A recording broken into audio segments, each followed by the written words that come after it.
आणि त्याच्या निर्मितीत मदत करणं, हे पाहणं हा माझा जन्मसिद्ध हक्क आहे. स्वराज्य माझा जन्मसिद्ध हक्क आहे, याची व्याख्या, याची व्याप्ती, याचा अर्थ, याचा मतितार्थ हा इतका विशाल होता, इतका खोल होता, इतका गहन होता, इतका व्यापक होता. कुठल्या अर्थाने हे स्वराज्य आलेलं आहे, कुठल्या अर्थाने हे प्रतिबिंबित झालं, कुठल्या अर्थाने हे अनुप्राणित झालं, कार्यान्वित झालं, व्यवहारात आलं, प्रत्यक्षात आलं, अनुभवाला आलं. लष्करी सामर्थ्य भारताला उभं करणं शक्य आहे. अणुबॉम्बचा प्रश्न आला. अणु हा केवळ आजची आण्विक जी शक्ती आहे ती केवळ प्रतिकात्मक नाही आहे. विज्ञानाच्या दृष्टीने भारताची तयारी होती आणि आहे. 1958 साली त्यावेळेचे भारताचे प्रधानमंत्री पंडित जवाहरलाल नेहरू हे तावातावाने म्हणाले, we are much ahead of China in the knowledge of making an atomic bomb. चीनपेक्षा आम्ही जवळजवळ 18 महिने पुढे आहोत असं त्यांनी सांगितलं होतं. 1964 16 ऑक्टोबरला चीनने पहिला अणुबॉम्बचा स्फोट करून दाखविला. पंडितजी नाही, पुढे असण्याची हीच तुमची पद्धती काय, मी त्यांना विचारणार असतो. दुर्दैवाने ते निघून गेलेले होते. गेल्या 64 पासून आज 1959 पर्यंत चीनने अणुबॉम्बचा प्रयोग केला आणि हायड्रोजन बॉम्बचाही प्रयोग केलेला आहे. आम्ही ज्यावेळी असे सांगितलं की विज्ञानाची जर तयारी असेल, शास्त्रज्ञ जर आपल्याकडे असतील, तर मग भीती कशाला, हा प्रयोग का केला जात नाही, आम्हाला नाव देण्यात आलं. चीनच्या प्रतिकाराची तयारी करा असं आम्ही सांगत असताना नाव देण्यात आलं होतं वॉर मॉंगर्स, युद्ध पिपासू, संरक्षणाची जाणीव असणं. याची विटंबना युद्ध पिपासू हे नाव लावून करण्यात आलं होतं. आतताई अशा शिलक्या शिव्या आम्हाला देण्यात होत्या. संभावितांच्या शिव्या होत्या, परंतु त्या शिव्या होत्या. हेटाळणी, उपहास करण्याचा त्यामागील मतितार्थ होता. पुढे ज्यावेळी अणुबॉम्बचा प्रश्न निर्माण झाला त्यावेळी आम्हाला कारण सांगण्यात आलं. भारताची परंपरा शांतीची आहे. मी त्यांना उत्तर दिलं, मी लोकसभेतून सांगितलं, न श्रेयस सततम तेजो न नित्यम श्रेयसी क्षमा तस्मात नित्यम क्षमा तात पंडितैर अपवादिता. यती धर्म वेगळा असतो, राजधर्म वेगळा असतो. ज्यांना अहोरात्र शांतीचा जप करायचा आहे त्यांना अनेक पाठशाळा आहेत, धर्मशाळा आहेत, आश्रम आहे, अनेक अरण्य आहेत, वन आहेत, हिमालयापासून कन्याकुमारीपर्यंत ती फैलावलेली आहे. परंतु ज्यांना राजदंड हातात धरायचा असेल त्याला राजधर्माचंच पालन केलं पाहिजे. आम्ही बौद्धापासून महात्मा गांधीपर्यंत शांतीदूत खूप निर्माण केलेले होते आणि त्यांची पुण्याही 10,000 वर्षे भारतीयांना पुरणार आहे. नवे शांतीदूत निर्माण करण्याच्या खटाटोपीला आपण लागूया नको. तर त्याऐवजी इदम शस्त्रम इदम ब्रह्म शापादपि शरादपि अशा पौरुषाचा आविष्कार करणारा आम्हाला नेतृत्व हवं. सिंहासनाला पूजा, सिंहासनाची, राजमुकुटाची, राजदंडाची पूजा करायला पळी, पंचपात्री आणि दुर्वा आणि फुलं ही चालत नसतात. शिरकमलांची फुलं घेऊन त्या ठिकाणी जावं लागत असतं आणि त्या पळी पंचपात्रीमध्ये साधं कृष्णेचं, गंगेचं, जमुनेचं, सरस्वतीचं पाणी चालणार नाही. तर देशातील अत्यंत तेजस्वी अशा तरुण तरुणींचं रुधिर तिथे ठेवायची तयारी ज्यांची असेल त्यांनी त्या ठिकाणी जावं. ह्या अशा शब्दात सांगितल्या बरोबर हेटाळणी होऊ लागली. ती हेटाळणी ठीक आहे की हे त्याला व्रत नाही, आम्ही अंधतेने प्रत्येक पिढीला ह्याचा अर्थ वेगवेगळा लावावा लागणार आहे.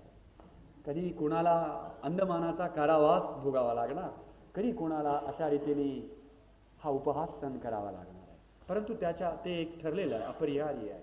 त्याबद्दल खेद नाही, त्याबद्दल खंत नाही, त्याबद्दल चीड नाही, त्याबद्दल दुःख नाही. शांतीपाठ गाऊन संपतो न संपतो तो दुसरं उत्तर आम्हाला देण्यात आलं की अणुबॉम्ब जर आम्ही निर्माण करू लागलो तर आर्थिक बोजा एवढा जबरदस्त होईल की त्या आर्थिक ओझ्याखाली राष्ट्र वाकून जाईल, मोडून जाईल, तुटून जाईल. मी हे उत्तर दिलेलं आहे. ते असं आहे, in the last resort mister prime minister, I want you to bear in mind that the price of the chains of foreign occupation will be far heavier than the price which we have to put today for producing our old arsenal.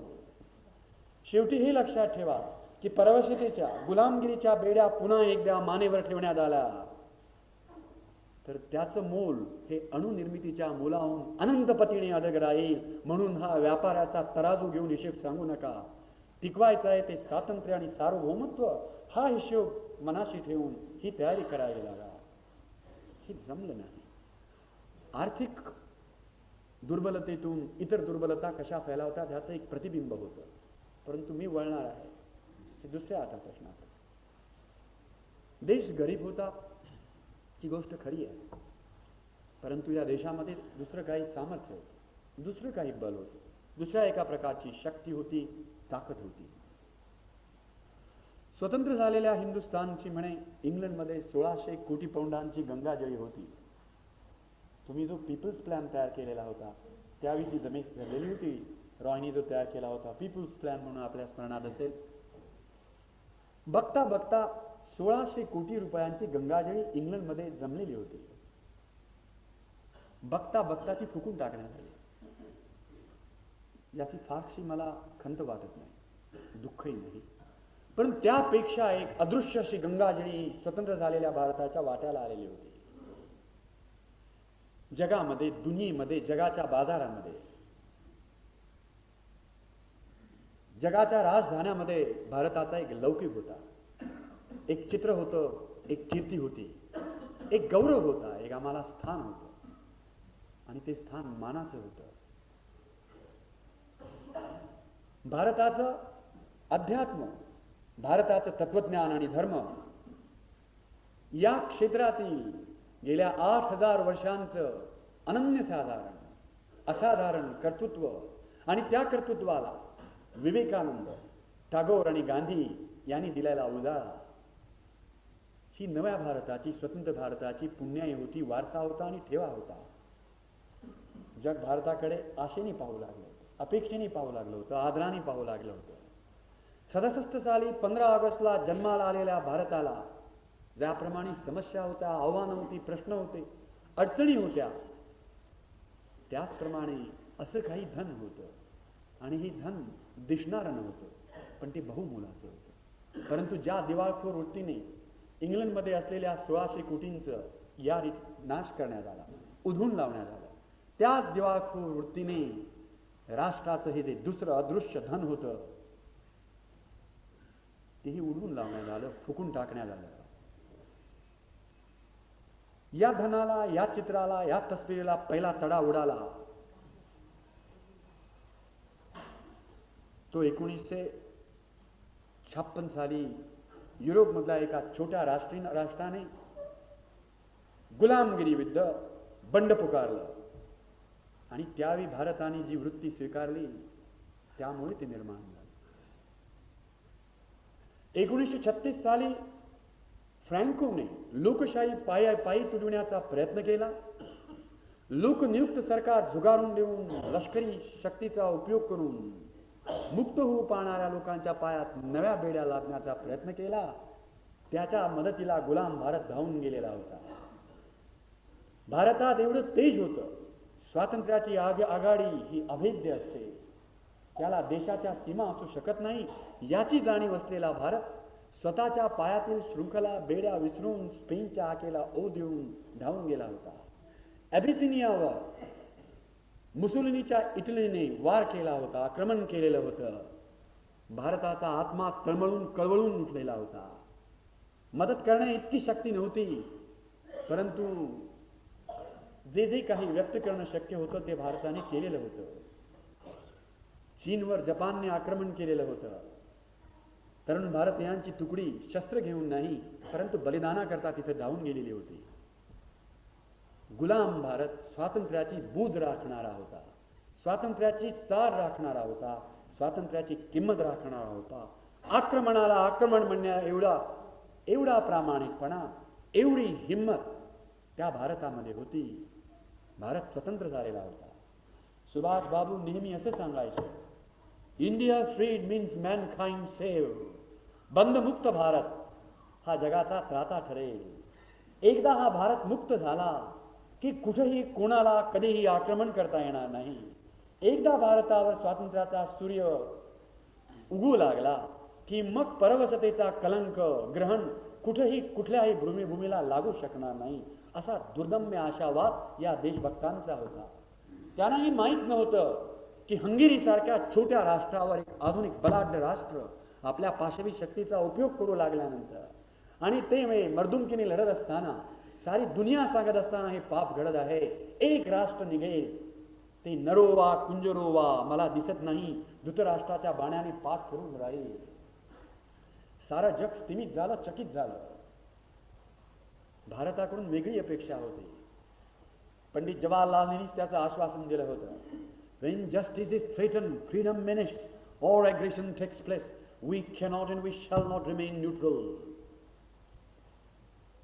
न्याय पायदळी तुडविण्यात आला, स्वातंत्र्याचं अपहरण होण्याचं संकट निर्माण झालं किंवा आक्रमण झालं तर भारत तटस्थतेचा बुरखा घेऊन आपल्या नपुसकत्वावर पांघरून घालण्याचा निंद प्रयत्न करणार नाही, हे आश्वासन नव्या भारताच्या पहिल्या पंतप्रधानांनी अलम दुनियेला देऊन ठेवलेलं होतं. परंतु ज्यावेळी या वचनाची कसोटीची वेळ आली त्यावेळी हे जमलं नाही, त्यावेळी ते आठवलं नाही. पहिला तडाखा मूर्तीचा उडाला, मूर्ती भंग होऊ लागली जनमानसामध्ये जगाच्या, की ही सारी तत्व आहेत, ह्या साऱ्या घोषणा आहेत. यानंतर मी युरोपला गेलो असताना युरोपच्या एका मान्यवर नेत्याशी माझी गाठ पडली. Why did your prime minister behave the way he did? म्हटलं it's a problem to me also. त्याने विचारलं की असा कसा तुझा पंतप्रधान वागला? मला सुद्धा हा म्हटलं प्रश्न आहे, कारण त्या पंतप्रधानाने आमच्या जीवनावर फार मोठा परिणाम केलेला आहे. आणि म्हणून मी सुद्धा म्हटलं स्तिमित झालेलो आहे. ते म्हणाले, shall I tell you something? You are still very young, not prime. We had thought that New India is different from us. We had thought Pandit Jawaharlal Nehru is a different kind of leader. Now we know he is just like any one of us, an ordinary politician. Bharat आमच्याहून वेगळा आहे असं आम्हाला वाटलं होतं आणि स्वतंत्र भारताचा पंतप्रधान हा सामान्य नेत्याहून राजकारणापासून वेगळा आहे असं आम्हाला वाटलं होतं. आता आम्हाला पटलं की तो आमच्यासारखाच एक सामान्य नेता आहे, त्यात विशेष असं काय नाही. पंडित जवाहरलालजींना मी हे कळवलं होतं.